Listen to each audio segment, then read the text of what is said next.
Besides the Super Bowl, many people will be talking about what happened in between the game, the always popular and pricey Super Bowl commercials. Joining us this morning is Lisa Granatstein, managing editor of ADWEEK. Lisa, good morning. Good morning. So I'm sure you've been watching these ads leading up to the Super Bowl, during the game, and I'm sure you have your list of top 5 or 6, right? Absolutely. All right, let's hit it. What's your number one? All right, well, number one I'd say is Taco Bell. It was fun, irreverent. Yes. It was seniors breaking out of a retirement home, going on an all-night bender, and ending up at a Taco Bell.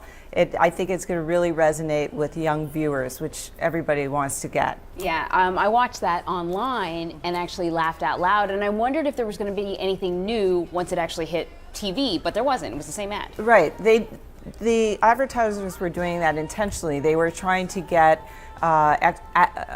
more buzz leading up to the game, a lot of so that it would go viral and get more ad impressions, which it actually did. But they are still going to get 100 million people or more watching it, which they did, watching the game during the Super Bowl. Yeah. So number 2, the Doritos goat ad. I think that was my number 1 pick, actually. Right. Well, that was a funny one. Doritos has a Crash the Super Bowl campaign every year, asking fans to submit ads and everybody to vote on them. And during the game, they play them. We vote.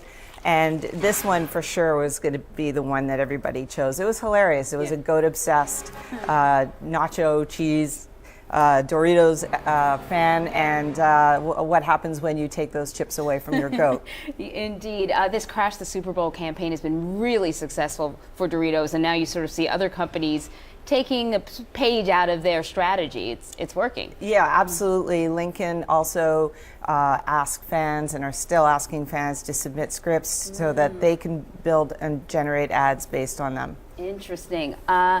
Tearjerker, the Budweiser trainer, the baby Clydesdale horse, that was another great one. Right. Well, you put Fleetwood Mac's Landslide against anything and you're bound to get a few Kleenexes. And it was really sweet and endearing, and it was almost like Warhorse. You know, it was about a breeder bonding with a foal and then reuniting and, you know, finding each other again, and it was really sweet. And they have a contest going to name the baby Clydesdale, that's right. At the start of the game, they were getting somewhere like 11,000 Twitter hits of votes, so they're going to have a lot of votes to go through to name that foal. Way to extend that near $4 million price tag that they're paying for the Super Bowl. They're going to have a lot of legs. Yeah. The GoDaddy commercial. GoDaddy made a huge splash with their Super Bowl ads over the years. It really sort of put them on the map. I got to tell you, this one, I had to turn it off. It was too much. Right, and it was a little the kissing was a little too loud. You know, I listened to the ad before it came out. This is one also that started to go viral before the game.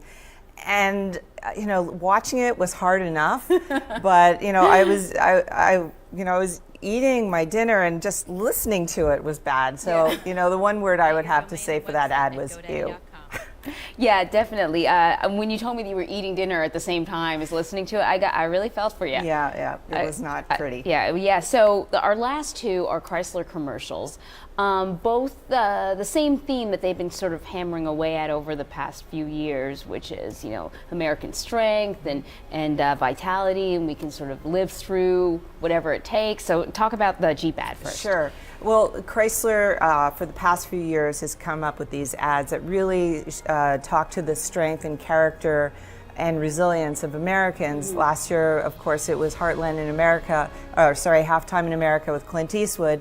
And this year, Jeep got Oprah to narrate this really moving ad that saluted the troops returning home and their families. And it was really, really well done, and you know, the timing is just perfect for something like this. Yeah. And for another Chrysler brand, the Ram truck, similar concept, different focus. Right, similar thing, again going for character, resilience, determination. This one was narrated by Paul Harvey, who is a legendary radio broadcaster. And it was talking about the resilience of farmers and the importance of them in our lives. Indeed. Lisa Granatstein, managing editor for ADWEEK, thank you. Thank you.